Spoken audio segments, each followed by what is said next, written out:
Ms Salters, prior to the establishment of the Civil Service Commission, do you know how civil servants' compliance with these values, these eternal verities, might be investigated and enforced?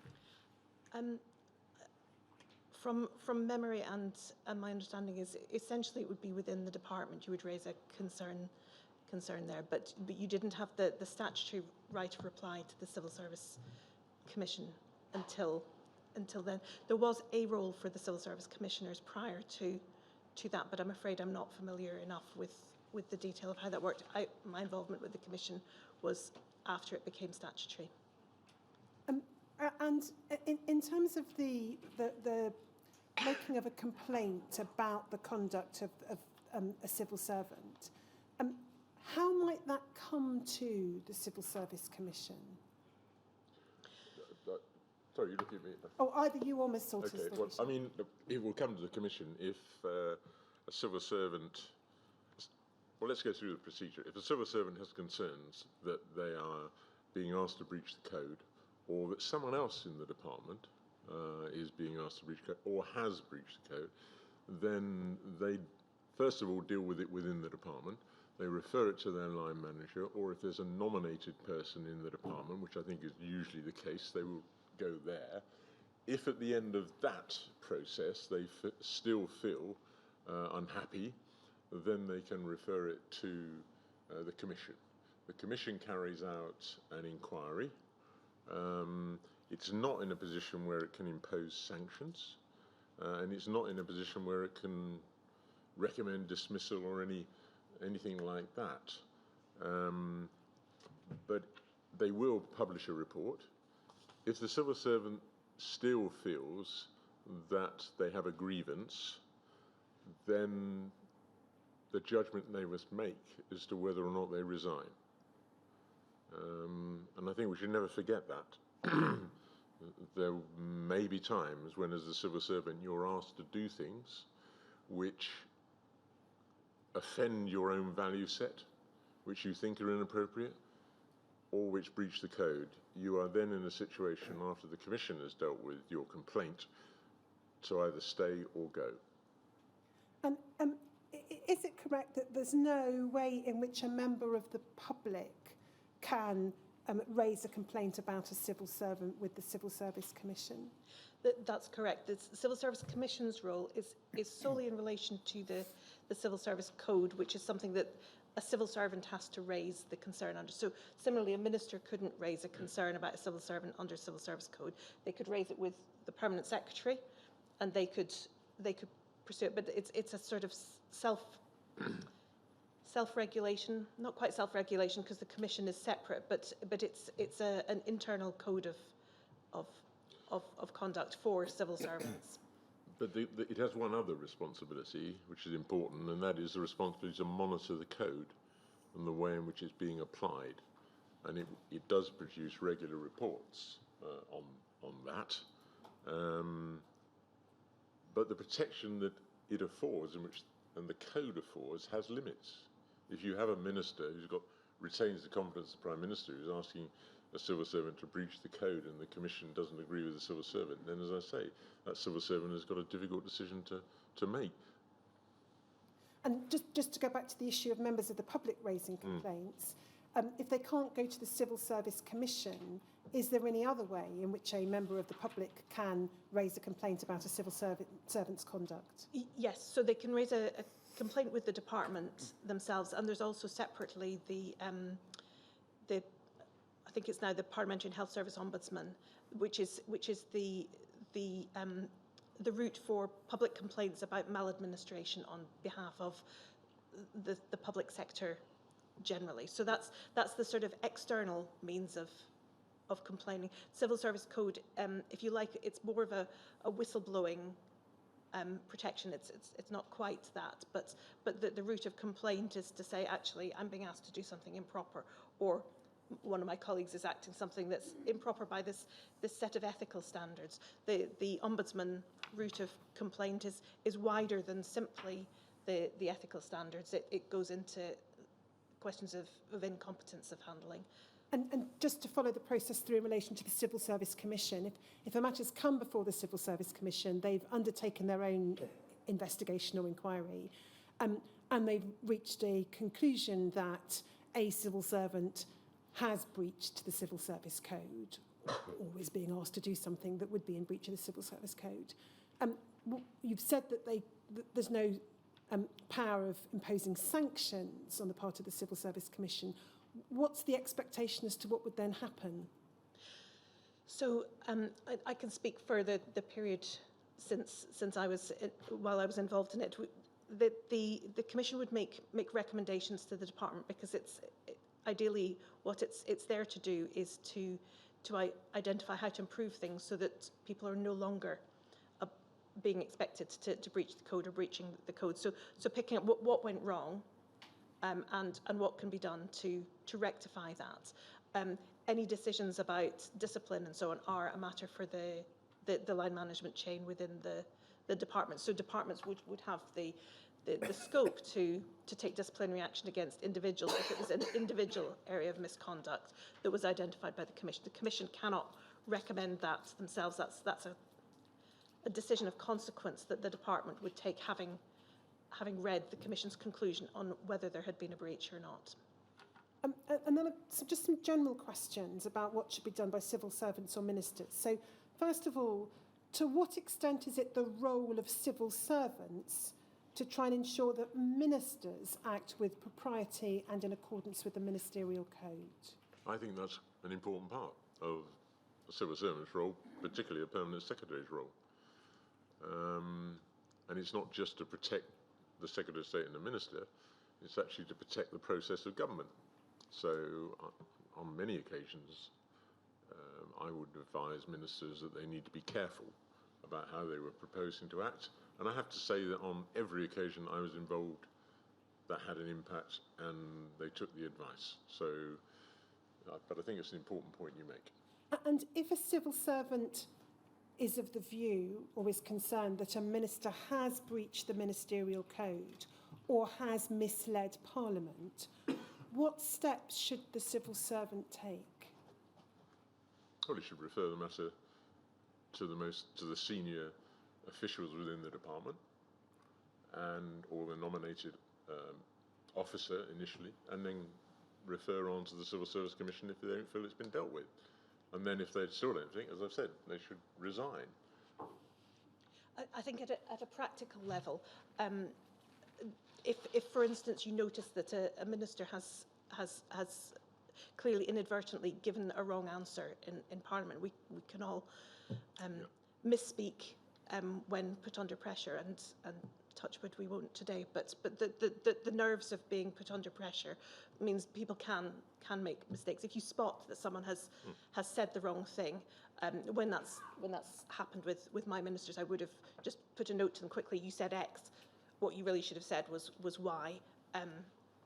You need to correct the record. Here's a draft for you to write to the speaker or the correct person to say that this was inadvertent and this is the correct position, so that the record is corrected. And 9 times out of 10, that would be enough to correct it, because the minister would say, didn't mean to do that. Of course, I'll correct it. And then, as Michael says, if that's not the reaction, then you would need to refer it to the most senior civil servant in the department to talk to the minister in terms of their compliance with the ministerial code and the importance of not misleading. I mean, giving advice to a Secretary of State that you may have inadvertently misled Parliament is not popular advice to give, but you need to help them to understand that not to do anything about this is going to be a lot worse than owning up to a mistake. And as Claire has said, the vast majority of cases, well, all the cases I've ever been involved in, that advice has been, it's about, as they say in the civil service, speaking truth unto power. And so if a minister becomes aware, whether through a civil servant drawing it to their attention or otherwise, that there's an error in what that minister has said to Parliament, the clear expectation is that error is corrected. Absolutely. What about the situation where a minister becomes aware that there was an error in what was said by a predecessor in their role to Parliament, but it's an issue that still has an ongoing significance or importance. Is it incumbent upon the Minister to take steps in that kind of situation? I think in that kind of situation, the Minister wouldn't feel constrained in drawing the attention of the House to that issue. And they can do that. I mean, we talked earlier about the access that they have to advice and decision-making of previous ministers. This wouldn't be constrained by any of that. They will, as you describe it, have discovered that something went wrong or wasn't done or was done, then I think they should, and they certainly would want to, because their political opponents draw attention to it. So would it be right to understand the underlying theme then is that the parliamentary record should always be accurate? Yeah, absolutely. And then just turning to again back to civil servants, if a civil servant becomes aware that something that's been said, perhaps over a number of years or perhaps over a short period of time, in a line to take or a briefing to ministers or in the standard form of a letter on a particular issue that's gone to constituency MPs or so on, contains errors, what steps should the civil servant take on discovering that? Immediately raise it with the Minister and the Secretary of State and suggest that the record should be corrected. And I think if that advice is not accepted, then we're into the kind of process that we've been discussing over the last few minutes, really.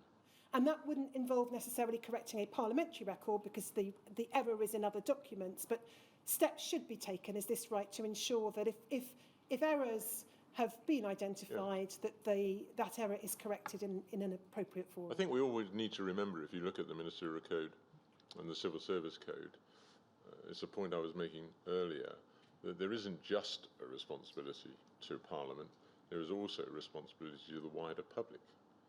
And therefore, if there have been material errors made or misstatements made, then the advice that I would give would be you need to correct this publicly. And it's possible that the mechanism you would use to correct that would be a statement to Parliament as the ultimate line of accountability. So you wouldn't necessarily trawl through every letter that had gone out wrong and resend those. And particularly if this had been an issue over a year, you would make a statement to Parliament to say, we're aware this has been done wrong. This is the correct position. And ideally we apologise for the situation. I mean, it's obvious, I know, but I'll just say it. The accountability strand is civil servant, minister, minister, Parliament, Parliament to public.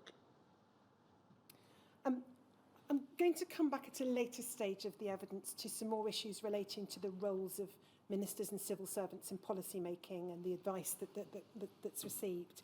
But I'm going to move on in a moment to the next part of your report and issues relating to the structures for public health. Before I do so, do any of the other members of the panel have any observations on the issues that we've discussed so far? No? Great. Can I just make one final point, really, on this issue?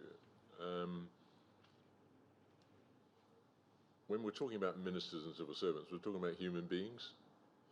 And so the relationship which exists is quite critical to how some of these codes are actually worked, managed.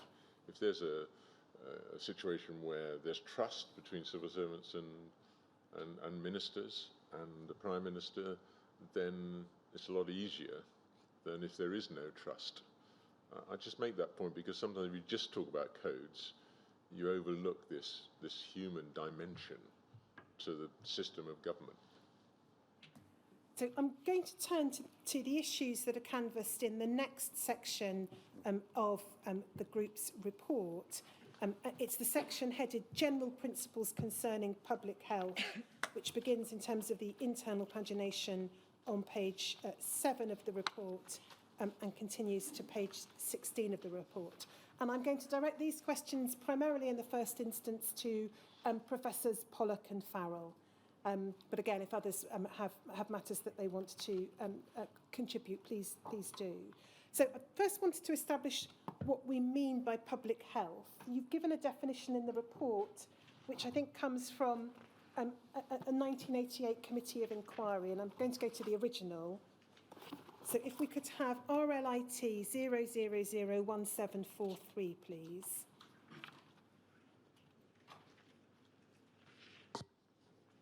We can see this is a report headed Public Health in England, the report of the Committee of Inquiry into the Future Development of the Public Health Function. And this, as I understand it, is the committee that was headed by the then Chief Medical Officer, Sir Donald Aitchison. And if we just go to page 5 and pick up the definition of public health there, it's towards the bottom of the page.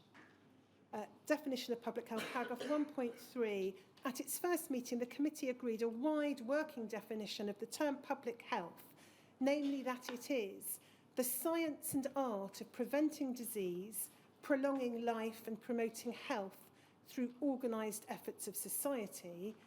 In the past, the term public health has commonly, if mistakenly, been rather narrowly interpreted and associated in particular with sanitary hygiene and epidemic disease control.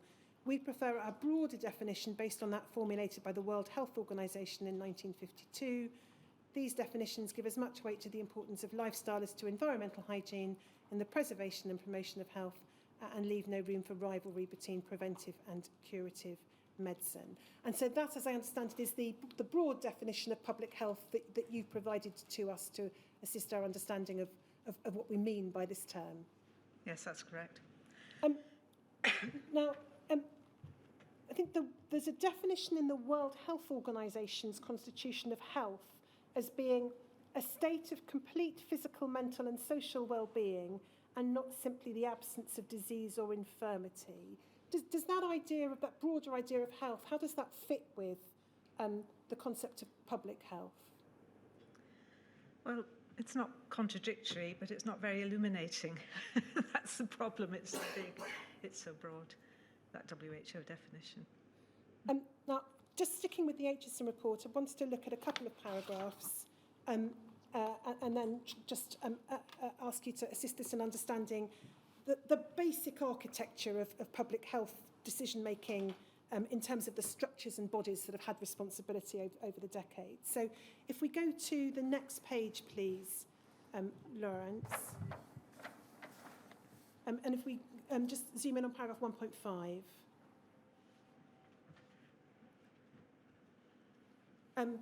So the report says this: we do, of course, recognise the multiplicity of influences which affect the health of the public. This has been clear from the wide-ranging nature of the evidence we have received, both its scope and quantity. However, the task assigned to us was not to analyse in detail the underlying determinants of the health of the population, but rather to review relevant aspects of the work of those agencies with major responsibilities for securing the health of the public. And then we then see set out what those agencies are or were in 1988. In practical terms, these are the Department of Health and Social Security and its dependent institutions such as the Public Health Laboratory Service, PHLS. This includes the Communicable Disease Surveillance Centre, CDSC, the NHS at regional and district levels, including community health councils, and the primary care sector, the Health Education Authority, other government departments and local government. We note also the key roles of the voluntary sector, industry and the media. Now, my questions are largely going to focus, as you reported, on the specific governmental and NHS structures for decision-making. But this would appear to suggest that public health is, in a sense, the business of everybody's business. Is that right? Yes. And then we see, if we just skip down a few lines, perhaps pick it up in the last sentence of that paragraph, both the events leading up to the establishment of this inquiry and the AIDS epidemic remind us of the crucial continuing need for an effective system for the prevention, surveillance and control of communicable disease and infection. And then if we can just go to page 46 of this report.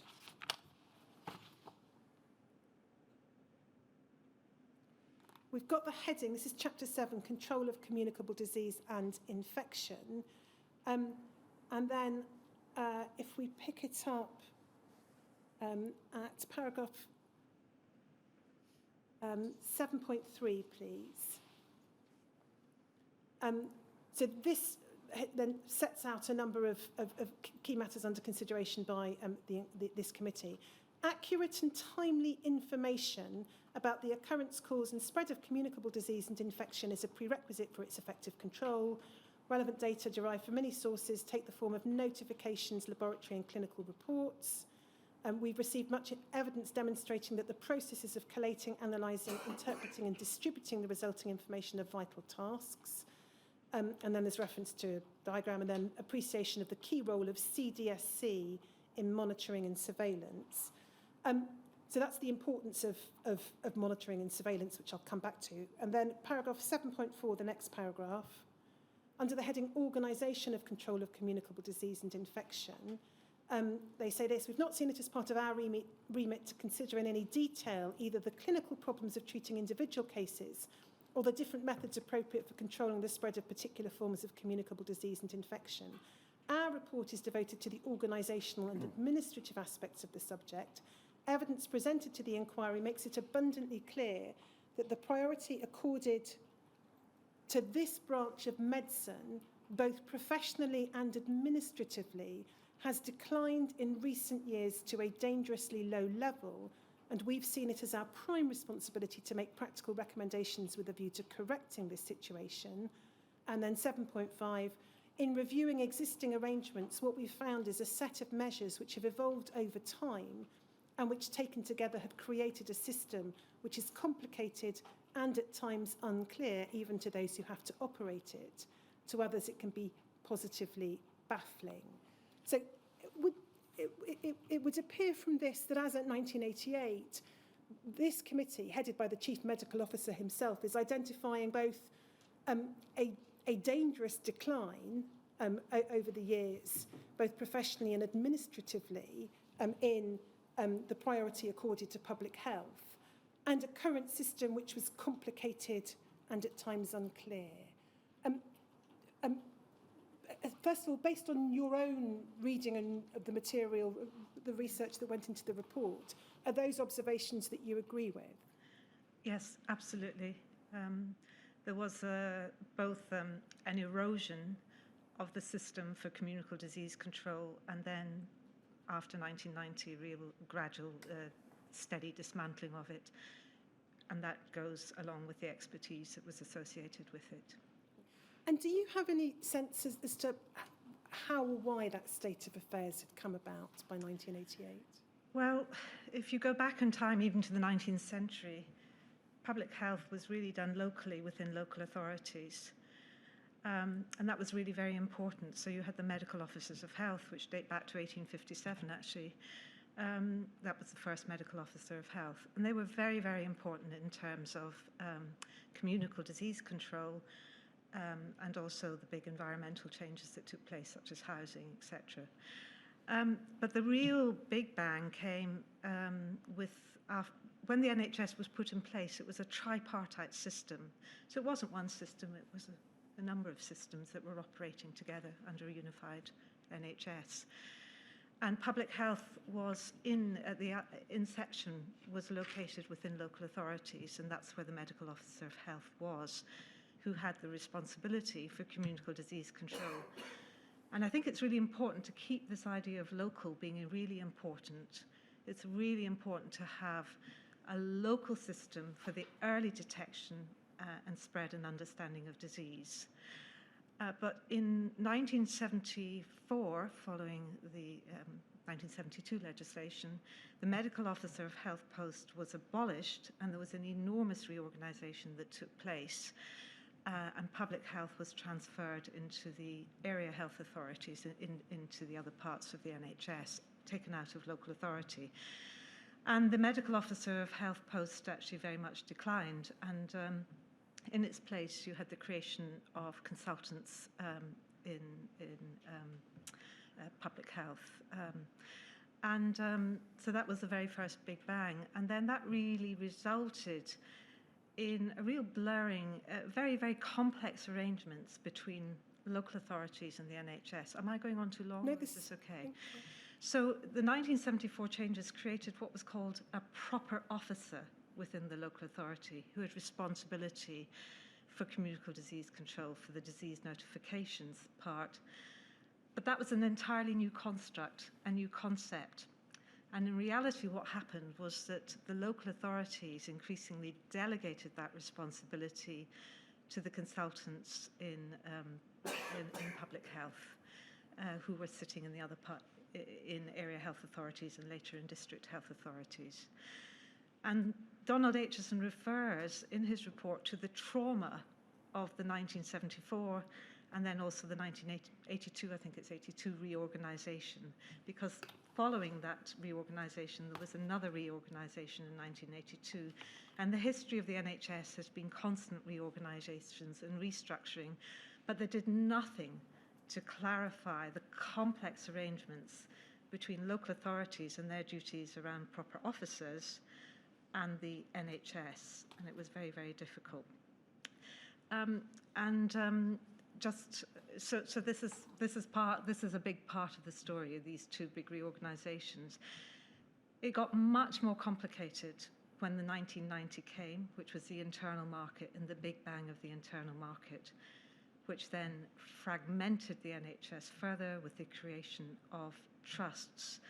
And it was very unclear who was in charge of communicable disease control, and these consultants in public health were really left straddling the divide between purchase and providers. That internal market was the purchaser-provider split.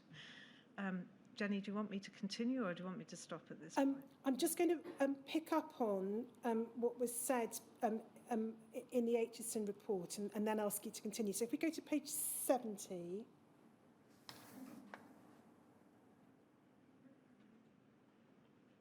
I think we can see in the first paragraph on that page, if we can zoom in on that, we've got there just a brief, again, a brief narrative of the history that you've in part, Professor Pollock, explained to us. So we've got the 1948 tripartite structure, the role of the medical officer of health there set out. And then I just want to pick it up with the 1974 reorganisation. It says the 1974 reorganisation aimed at integration and brought about the disappearance of the office of the medical officer of health and the emergence of the speciality of community medicine, although the Hunter report envisaged a vital and continuing task for doctors working full-time in health service administration. Some community physicians failed to meet these expectations and contributed to a failure to establish the professional standing of the specialty. At the same time, and perhaps partly as a result, health authorities in some cases failed to give sufficient emphasis to public health issues. In the restructuring of the NHS in 1982, community medicine was the only speciality affected. The implementation of general management in 1984, at a time when the nature of the public health functions of health authorities was not clearly defined, and when the credibility of the speciality of community medicine had in some places become compromised, tended unintentionally to confuse its image further and sometimes to weaken the position of community physicians. So that's Donald Aitchison's summary, or his committee's summary of I think, of what you've been explaining to us. So then, if we just, again, pick it up by way of overview from the 1990s onwards then. So if we go past the time of the Aitchison report, again, in broad terms, how have the structures that you've been describing changed since the 90s? Well, perhaps if I could just refer back to the creation of CDSC, or is that not appropriate at this point? I'm going to come back to CDSC, Okay. if that's okay. Okay. So since 1990, we've had the NHS has experienced constant reorganisations and fragmentation, with these community physicians left straddling the divide. And one of the strong recommendations made by Norman Galbraith, who headed up the Centre for Disease, which we will talk about, and others, was that there should be a consultant in communicable disease control. Because what had happened in the specialty was that the community physicians were doing a huge variety of tasks. Some were doing a lot of hospital administration, health service administration, dealing with older people, children, and communicable disease control at best was being done part-time and not very well in many health authorities. So the recommendation was that you should have a Director of Public Health who would have main responsibility for the administrative part of the system. But you would have an epidemiologist with strong knowledge of communicable disease control, and they would have their own unit but report to the Director of Public Health. This in reality never really happened, and that was part of the function of Atchison, was to try and get this to happen. And Atchison recommended a huge expansion in the workforce, a near doubling of the workforce per million population, and that didn't happen. And it was overtaken by the events of 1990, the Big Bang. And I think it's true to say that the civil service, the ministers and managers, we now had general management coming in with a lack of technical expertise and knowledge in public health and communicable disease control, and that includes infected blood. And they were very, very preoccupied in the Big Bang of the internal market, which was bringing in what they call commissioning, the purchaser-provider split, contracting arrangements, and all of the other stuff, and also getting good prices. They also had to bring in a system for the market, which was around pricing. And now you had these positions where the health authorities, as they were then in 1990, did not want to pay for services that were not necessarily directly related to clinical care, the patients in hospitals or even in primary care. And so you had quite a big problem with this. You know, the status of public health has never been very strong. The Atchison report was meant to strengthen that and to build the epidemiological expertise, and that was overtaken by events of the big market, which distracted a lot of time, but also a lot of resources. It was very expensive, and this was a time of recurrent efficiency savings that the NHS faced really throughout the 80s and into the 90s. So that affected the number of posts that were available at the different levels of the organisation, because communicable disease control has to be organised at the national, the regional and the local level, but especially the local level, which is where the powers were for communicable disease control. And then I want to pick matters up with a second report from a chief medical officer. This time the 2002 report from Sir Liam Donaldson, Getting Ahead of the Curve. So if we pick that up at RLIT 00001745.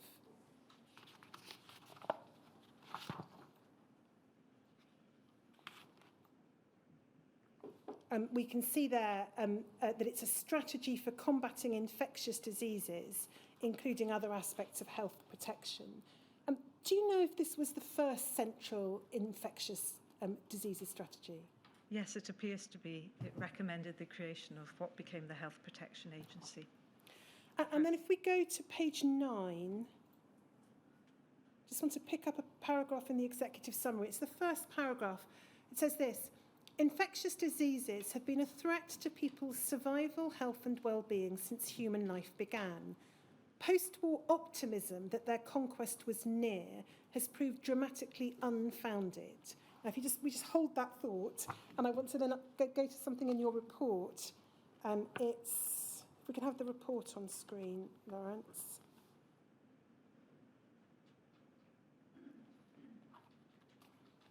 It's internal page 8, which I think will be page 15 electronically.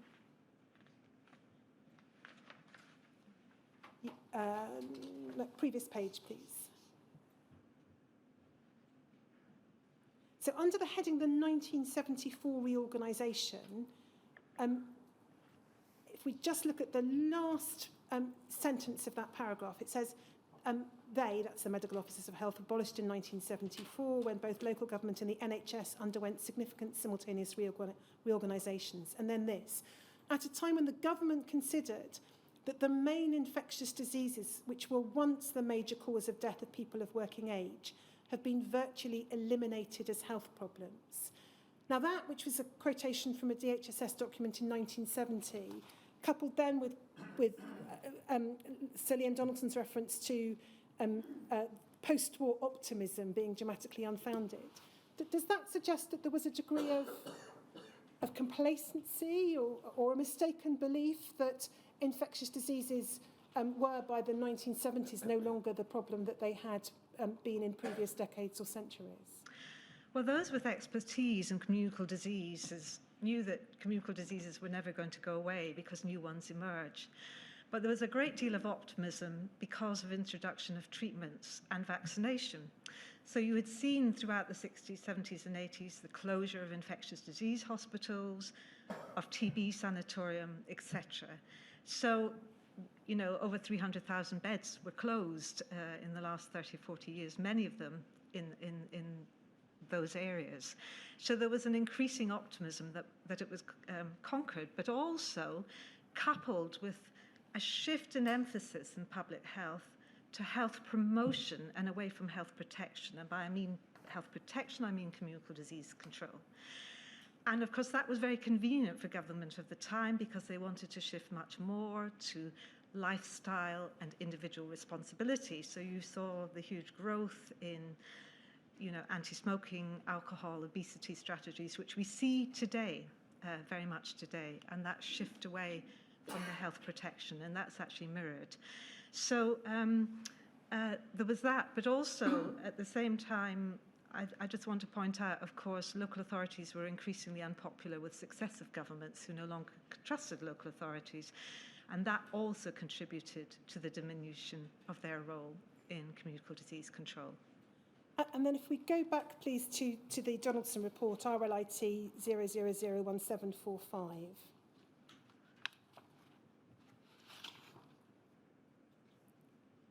And if we could go now to page 10. Let's pick up what's said under the heading New and Emerging Diseases at the bottom. One important issue is the scale of emergence of new or previously unrecognised infectious diseases. Since the early 1970s, at least 30 previously unknown infectious diseases have become prominent, for which there is no fully effective treatment.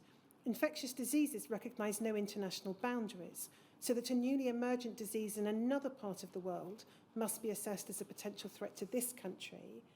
And then over the page, we can see there is set out in the first 3 paragraphs a reference to a number of emerging infectious diseases over the previous 3 decades, including, first of all, and obviously of most direct relevance to the inquiry, HIV. Then we have reference to Ebola and then to bird flu. If we then just go to the bottom of the page, please.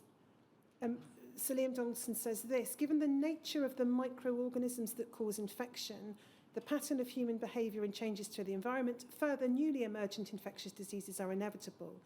It is essential to expect the unexpected.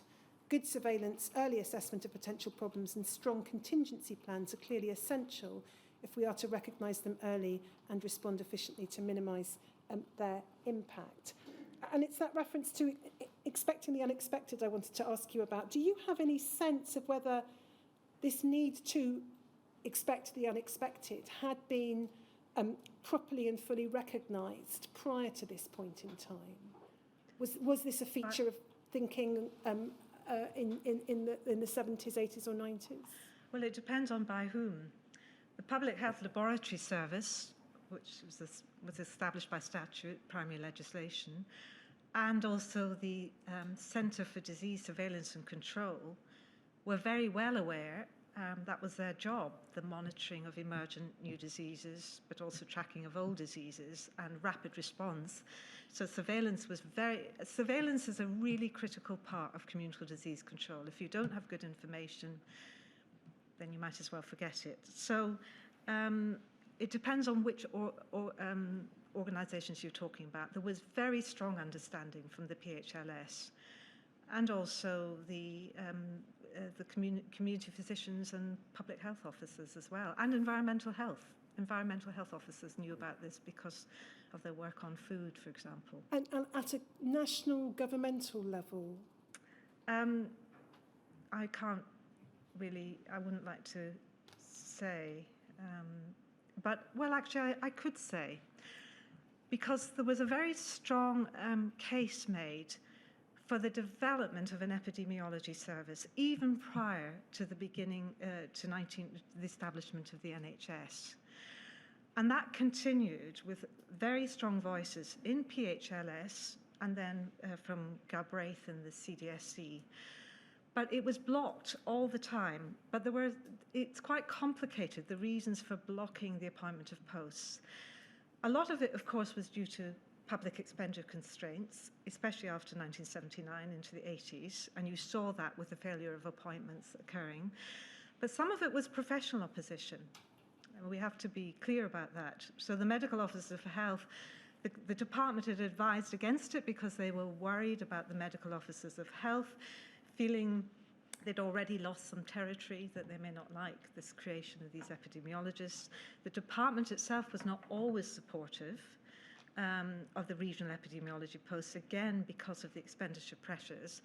And also you have to think of the budgetary lines. So PHLS was funded from a separate budget from health authorities, for example, and local authorities, again, were funded separately. So there were competing tensions in those budgets.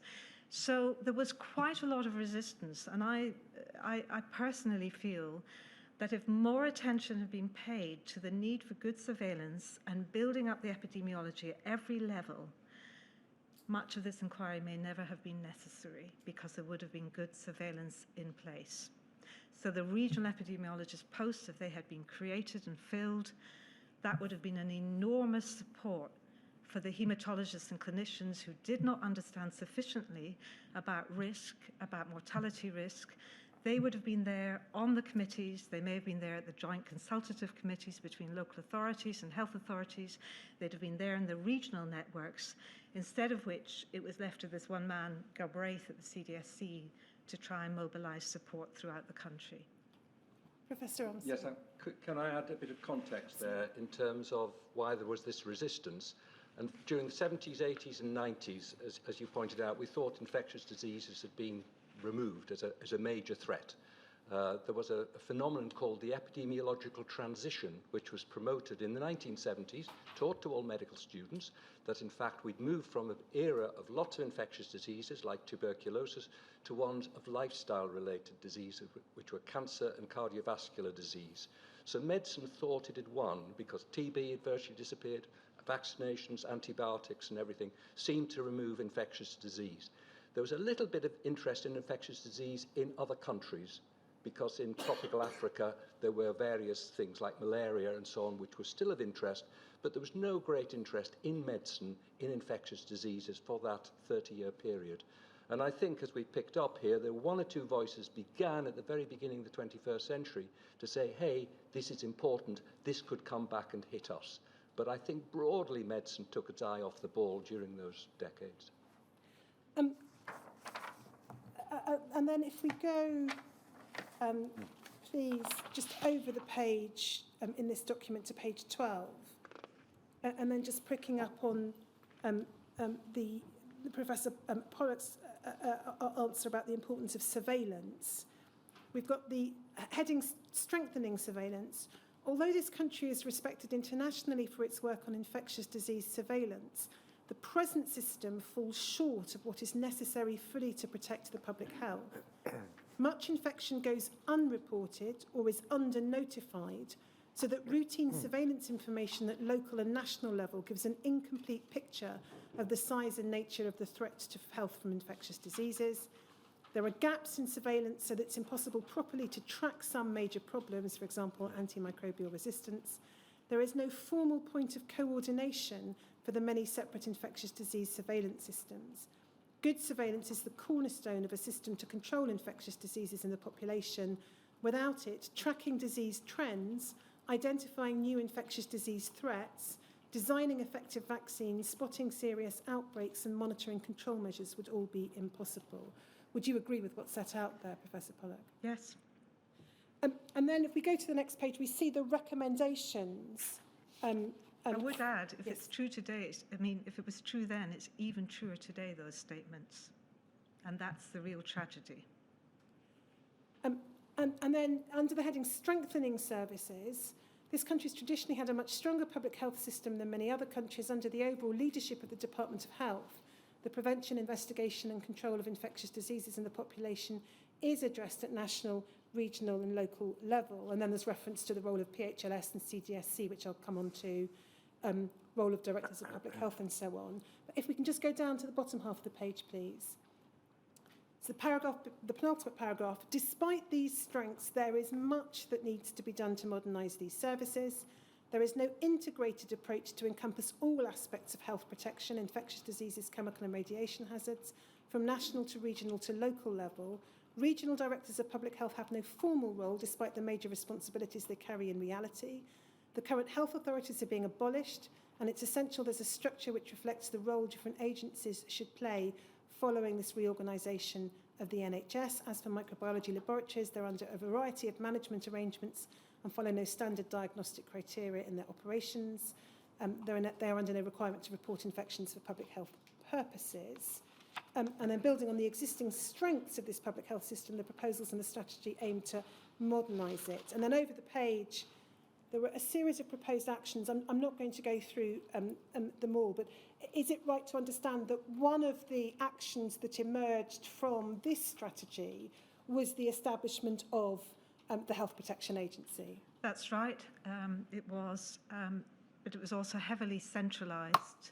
So everything was brought in and it was managed from the centre with a loss of local, huge loss of local and regional. You tell us in the report a little about the establishment of the Health Protection Agency first, I think, as a special health authority initially. If we just go back to the report, in fact, at page 9. So it's page 16, probably, electronic clearance.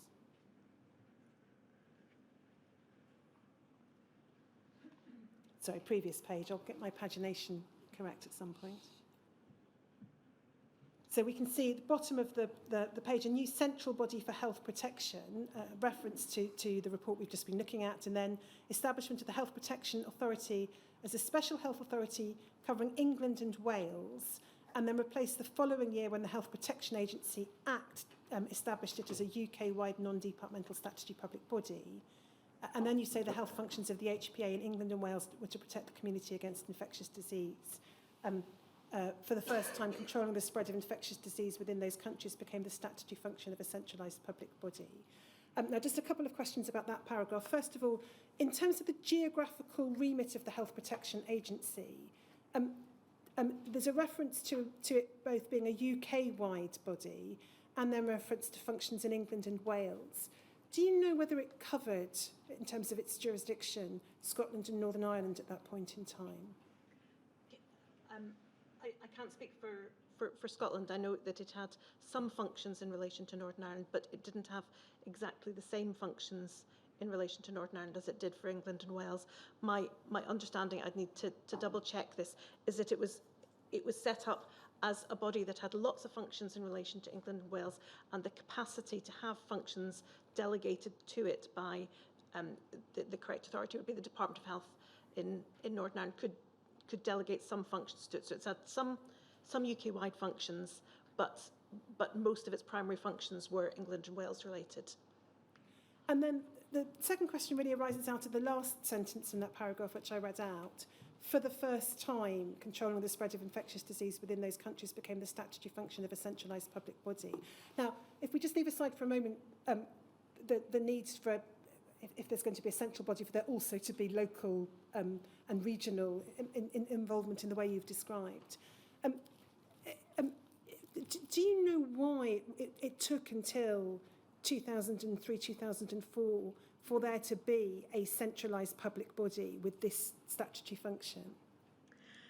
Well, it was probably based on the knowledge and understanding that the executive powers and responsibilities should rest at local level. And the role of the centre was to do the surveillance, to gather the information, to give advice, to give training and outbreak control. And in fact, Galbraith in his paper talks about the fact that CDSC was so unique in that respect. You also had the PHLS, which had it had its own network of laboratories, but was closely co-located with NHS laboratories as well. So it wasn't felt that that was necessarily a logical place to put the executive powers and responsibilities, because local disease control is where you don't call the fire engine from Westminster when you've got a fire in Blackpool. So it was really important to have it at local level. And then, And the two weren't incompatible. You still needed the National Coordinating Centre and the network of regional laboratories. You should also have had a network of regional and local epidemiologists in place, and it would have worked very well. Remember that the UK was a bit of a model for many other countries. and then, having established the Health Protection Agency as a statutory body in 2004, there was then, as I understand it, another reorganisation of the NHS in 2012. And that resulted in the abolition of the Health Protection Agency and its replacement by a body called Public Health England, specifically now in relation to England. I'll come on to Scotland, Wales and Northern Ireland in a moment. And then we had Public Health England as the centralised public body with the statutory functions until 2021. And then we've had the abolition of Public Health England and its replacement then by the UK Health Security Agency, or in part its replacement by the UK Health Security Agency. And then your report tells us that in terms of the UK-wide coverage, there is then Public Health Scotland, Public Health Wales, and the Northern Ireland Public Health Agency. Do you have any observations on the purpose or the effects of those specific reorganisations? So leave aside the broader reorganisation of the NHS, but HPA becoming Public Health England, becoming the UK Health Security Agency. Well, the first thing is that this in many ways is profoundly anti-democratic, these changes, because at least HPA was decided by Parliament. Parliament took a view on what the communicable disease control system should look like. But in 2012, basically, Parliament stood aside. It was hands off, in other words. And so it was very much left to ministerial discretion to decide what shape and form communicable disease control should take. And that's been that goes for every part of the NHS, but so now Parliament didn't decide, it just stood back and let the Minister of the day decide. So it's just an administrative construct really, PHE, and it just simply changed its name to the UK Health Security Agency, which is even more opaque than Public Health England. If you look on its website, there's almost no detail about what it does, what it delivers, how it's organised, how it's managed. And the big claim of UK is in itself bizarre because it only mentions England when you look at the website. So I think this is a profoundly anti-democratic move, and Parliament is quite shocking that Parliament has allowed the creation of a communicable disease control system outside of its sphere. And do you know what, in terms of public health functions, these reorganisations were designed to achieve? That's a big question, Jenny. Well, basically, each reorganisation absorbed more and more agencies, and Public Health England, for example, was put under the control of a general manager who had no technical expertise in public health or communicable disease control. And then by the time, I think it absorbed something like 129 agencies. Is that correct? So it's really not clear what the purpose was, but what does happen when you do this is institutional memories, institutional support, institutional expertise are all lost, and it's also a very good way of imposing major expenditure cuts, which is what HPA, PHE have had to deal with, but they can be concealed because it's very difficult to track expenditure when you begin to merge organisations. So you don't see the full scale of the losses of budget or also the impact on staff. So, for example, it's very impossible to track how many consultants, people working with consultants in communicable disease control that there are, and the data on this are very poor and very patchy. And then, as it were, in parallel with the national reorganisations that you've described at this central body, you then describe in your report an impact in terms of numbers of public health consultants and real terms funding. If we could put the expert report back on the screen, please, Lawrence, and go to page going to try and get it right. It's internal page 11. It's probably about page 18 or 19 electronically. 17, let's try that. Perfect, thank you, Lawrence. So it's the paragraph at the top of the page. The distribution of the public health workforce today reflects the legislative and organisational shifts described above. In 1988, Aitchison recommended a 16% expansion from 649 to 750 public health physician consultants over 10 years to 1998. However, by 2021, the number of public health consultants had fallen to 405, and you've given the equivalence in terms of per million population. Surveys of public health specialists and their registration show that between 2014 and 2021, the number of public health physicians decreased by 17%, whereas non-clinical public health specialists increased by 39%. Separately, the public health grant allocations to local authorities in England were cut by 24% in real terms per capita between 2015-16 and 2021-2022, with some local authorities using public health funds for other purposes. Now, can I then just pick up a little bit more about the Centre for Disease Control and the Public Health Laboratory Service? If we go back to the Donaldson report at RLIT 0001745,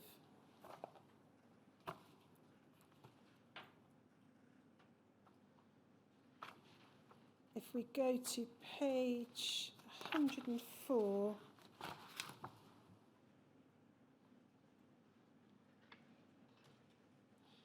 we've got an overview of the history of the PHLS. So 5.31 tells us it's a non-departmental public body established in 1947 under the legislation which created the NHS. 5.32 explains how it continued to function but in a wider role following the end of the Second World War. And then 5.33 sets out the PHLS as at the date of this report, so 2002. So the network of public health laboratories, the Central Public Health Laboratory in Colindale, top of the next page, other special laboratories, and then the Communicable Diseases Surveillance Centre at Colindale with its 8 regional offices in England. And then if we go to the bottom half of the page, we can see in the last bullet point on paragraph 5.35, we see the role of CDSC described, providing national and regional surveillance and operational support for management of outbreaks. And then 5.37 tells us it was established in 1977. Do you, bearing in mind that the PHLS had been in existence for decades by then, do you have any understanding of why it was not until 1977 that CDSC was established? I do have a bit of understanding. PHLS had always wanted to have an epidemiology service and a regional epidemiology service, but this had been resisted in part by professional opposition from the medical officers of health, and also later the Society of Medical Officers, but that was only part of the story. Norman Galbraith was quite an extraordinary character, and he had long proposed the creation of CDSC and a regional and local, and he managed to get his way. But even from inception, remember, it was competing internally for PHLS resources. So he had this centre for many years with a staff of 4 to begin with, and then 8. So it's quite extraordinary what he achieved with the Centre for Disease Surveillance and Control. But he had to deal with a lot. He had to deal with the national surveillance, with the giving advice, supporting outbreaks in local level, and there were lots of those, and training. So it's not an answer to your complete answer to your question, Jenny, about why it took so long. It does appear from some of the material that you've referred to in the report that a trigger for its establishment was, I think, the outbreak of smallpox Absolutely, in London. The Cox report. And James Howie had been a great supporter of this. And there was support from within PHLS and the board, but there was also concern about the resources for it. I'm not going to put them on screen, but there are 2 of the documents referenced in your report. which give more information about the background of CDSC. There's a 1981 article by Dr. Galbraith, and for the record, it's RLIT 301747. And then there's a later article, a 2003 article by Bartlett, who I think was his successor, and that's at WELL 609. So those provide some further background. Now, you've observed, and I think it's picked up in one of the Galbraith articles, that CDSC didn't have executive powers. So its role was investigatory, advisory, but it's just like it couldn't decide what to do. It couldn't enforce action or tell government or regional or local bodies what to do.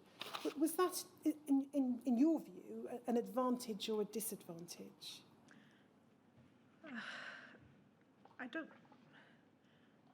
I really can't answer that question properly, and unfortunately Norman Galbraith isn't there. But I think they were very aware of the political, it was fraught with political danger, treading on other people's territory. So it was important for them that they were seen as a coordinating role and giving advice and building trust that way. So it may not have been so important if you had a good leader and leadership, which Galbraith clearly did, and he went around the country explaining. He also, unusually, he wrote a lot about CDSC, what it did, what it performed. They produced regular reports. So his communication was really important in that respect. And then just want to pick up a little more about some aspects of surveillance systems. If we go to RLIT 0001744,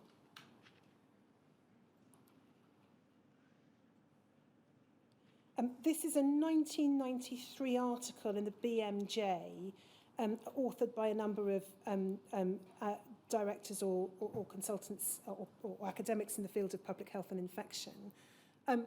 We can see from the summary at the top, recent changes in the NHS have left many defects in the systems for the control of communicable diseases and infection and their surveillance and the management of outbreaks. Clear, explicit legislation is needed, placing the responsibilities on health authorities. New teams led by consultants need to be set up to investigate and manage outbreaks of communicable diseases of all types. And you've picked up on some of those themes in your evidence already, Professor Pollock. But it's really what's said then on this first page about the system. So there's a quote from Baroness Hooper, the then junior minister. We have an unrivalled system in the UK for dealing with communicable diseases. And then the authors say this: we believe that our unrivalled system is out of date and needs substantial reforms. And then there's a description of the current surveillance system, and it said that there are three main components.